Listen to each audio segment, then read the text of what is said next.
Gold trusted gold buyers మీరు తాకట్టు పెట్టిన బంగారాన్ని విడిపించి ఈ రోజు ఉన్న మార్కెట్ ధరకు కొనబడను.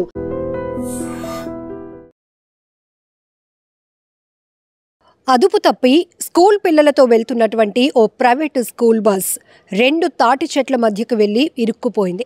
ఈ ఘటన ఒక్కసారిగా స్థానికులను తీవ్ర కలవరపాటుకు గురిచేసింది.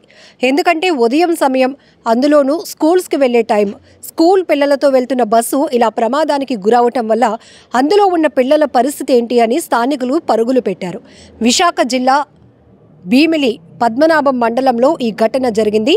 పద్మనాభం మండలం కృష్ణాపురానికి చెందినటువంటి spring field private school bus ఒక్కసారిగా ఇలా ప్రమాదానికి గురి కావడంతో పాటు ఒక పెద్ద తాటి చెట్టును ఢీకొని 2 తాటి చెట్ల మధ్య ఇరుక్కుపోవడం వల్ల అందులో ఉన్నటువంటి పిల్లలు చాలా భయంతో అరుపులు పెట్టారు. దాంతో స్థానికులు పరుగులు తీసి మరీ అక్కడ ఉన్నటువంటి పరిస్థితిని ఇమీడియట్గా లోపల ఉన్నటువంటి పిల్లల్లో ఒక్కొక్కరిని బయటకు దించి పంపించారు.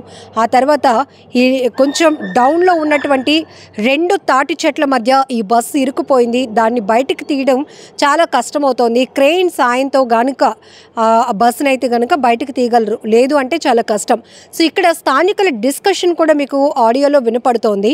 సో పూర్తి స్థాయిలో మంచి వెల్ ఎక్స్పీరియన్స్డ్ వాళ్ళని కాకుండా తక్కువ జీతాలకి కొద్దో గొప్ప డ్రైవింగ్ వచ్చిన వాళ్ళని పెట్టేసుకుంటూ ఉండడం వల్ల కూడా ఎక్కువ శాతం వాళ్ళు వెహికల్స్ని కంట్రోల్ చేయలేకపోతున్నారు.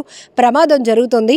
ఇక్కడ బస్సు మాత్రమే ప్రమాదానికి గురైంది, ఎవరికి ఏమీ జరగలేదు కాబట్టి సరిపోయింది. అందులో చాలామంది పిల్లలు ఉంటారు, డ్రైవర్, అలానే వాళ్ళ పరిస్థితి ఏంటి, ఒకవేళ ప్రమాదం పెద్దదైతే గనుక పిల్లల పరిస్థితి ఏంటి, తల్లిదండ్రులు ఎంత విలవిల్లాడిపోతారు ఒకసారి ఊహించుకుంటేనే. ఇవన్నీ కూడా స్థానికులు అక్కడ డిస్కస్ చేసుకుంటున్నటువంటి పరిస్థితులు కూడా కనబడుతున్నాయి వీడియోలో. ఎందుకంటే ఎక్కువ శాతం అక్కడ మలుపు దగ్గర వాళ్ళకి ఎక్స్పీరియన్స్ లేకపోవడం వల్ల ఈ బస్సులను కంట్రోల్ చేయలేకపోతున్నారు. ఆపోజిట్లో వస్తున్నటువంటి వెహికల్ను తప్పించిపోయి అదుపు తప్పి ఇలా 2 తాటి చెట్ల మధ్యకి వెళ్ళిపోయి ఇరుక్కుపోయింది బస్సు. సో ఒక్కసారిగా బస్సు ఇట్లా మీరు చూస్తే కనుక విజువల్స్లో ఇలా పడిపోయింది. అదే సమయంలో పిల్లలు ఉంటే దానికి ఉన్నటువంటి ఐరన్ మెటీరియల్స్ ఉంటాయి, గాయాలు తగిలినా కూడా చాలా బాధాకరమైన విషయమే కదా. పిల్లలు మళ్ళీ ఇలాంటి స్కూల్ బస్సు ఎక్కాలంటేనే వాళ్ళు భయపడిపోయే పరిస్థితులు ఉంటాయి. ఏదేమైనా ఒక్కసారిగా పెద్ద ప్రమాదమే తప్పిందని చెప్పాలి. ఆ సమయంలో స్థానికులు రెస్పాండ్ అయిన విధానం మనం మాట్లాడుకోవాలి. ఎందుకంటే అందరూ కూడా ఎంత బిజీగా ఉన్నా ఎవరైనా ఆపదలో ఉన్నారు అంటే కనుక ఇది రూరల్ ఏరియా లాగా ఉంటుంది, కొంచెం విలేజ్ బ్యాక్గ్రౌండ్ ఏరియా కాబట్టి పరుగును పెట్టి అక్కడ పిల్లల్ని ఒక్కొక్కరు హత్తుకొని బయటకు తీసుకొచ్చిన విధానం కూడా చాలా గ్రేట్ అనిపించింది. వాళ్ళ సహాయం చేసే విధానం కూడా మనం మెచ్చుకోవాలి. ఎందుకంటే అదేదైనా ఘాట్ రోడ్ లాంటివి ఇట్లాంటి వాటిల్లో కూడా చాలా భారీ వాహనాలు మనం ప్రమాదానికి గురవుతూ ఉండటం చూస్తాం. ఎక్కువగా పాడేరు, అరకు లాంటి ఏజెన్సీ ప్రాంతాల్లో ఘాటి ఉంటుంది, హెవీ వెహికల్స్ ఉంటాయి. ఒక్కసారిగా వెహికల్స్ కంట్రోల్ తప్పే పరిస్థితి.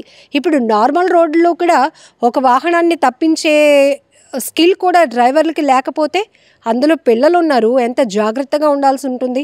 ఒక్కసారి ఇవన్నీ మనం గమనించుకోవాలి. అలాగే వెహికల్ ఫిట్నెస్ విషయంలో కావచ్చు, మెయిన్గా ప్రైవేట్ స్కూల్స్ ఏంటి, ఇప్పుడు ఆర్టీసీ బస్సులు కూడా ప్రమాదానికి గురవుతూ ఉన్నాయి.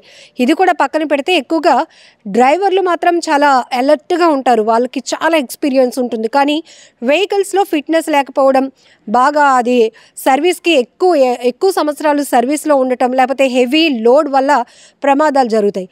బట్ ఇక్కడ మనం ప్రైవేట్ స్కూల్ బస్సులు మాత్రం మెరిసిపోతూ ఉంటాయి బయటకు చూస్తే. సో డ్రైవర్లు మాత్రం చాలా నెగ్లిజెన్సీగా ఉండటం, ఫోన్లు మాట్లాడుతూ డ్రైవింగ్ చేయటం, లేకపోతే ఇట్లా వెహికల్స్ ఏమైనా వస్తున్నప్పుడు వాళ్ళు ఆ టైంలో టైం సెన్స్ లేకపోవడమో, లేకపోతే వెహికల్స్ని కంట్రోల్ చేసే పరిస్థితి లేక ఇలా అదుపు తప్పి భారీ ప్రహారీ గోడలకు గుద్దుకోవడమో, చెట్లకు గుద్దించేసి అక్కడ వెహికల్ని ఆపించడమో ఇట్లాంటివి జరుగుతాయి. ఒకవేళ అది పెద్ద ఘాటి అయితే కనుక ఈ ప్రమాదం లోయలో పడే అంత ప్రమాదం తప్పిందని చెప్పాలి. సో ఏది ఏమైనా ఎవ్వరికి ఏమీ కాకపోవడం, అందరూ ఊపిరి పీల్చుకున్నారు. బట్ ఈ బస్సును మాత్రం క్రేన్ సాయంతో బయటకు తీయాల్సిన పరిస్థితి ఉంది. సో ఏది ఏమైనా ఒక్కసారిగా భీమిలిలో ఈ ఘటన ప్రతి ఒక్కరిని ఉలిక్కిపాటుకు గురి చేసింది. నిజంగా ప్రస్తుతం ఉన్నటువంటి సమాజం దేనికి ప్రయారిటీ ఇస్తుంది?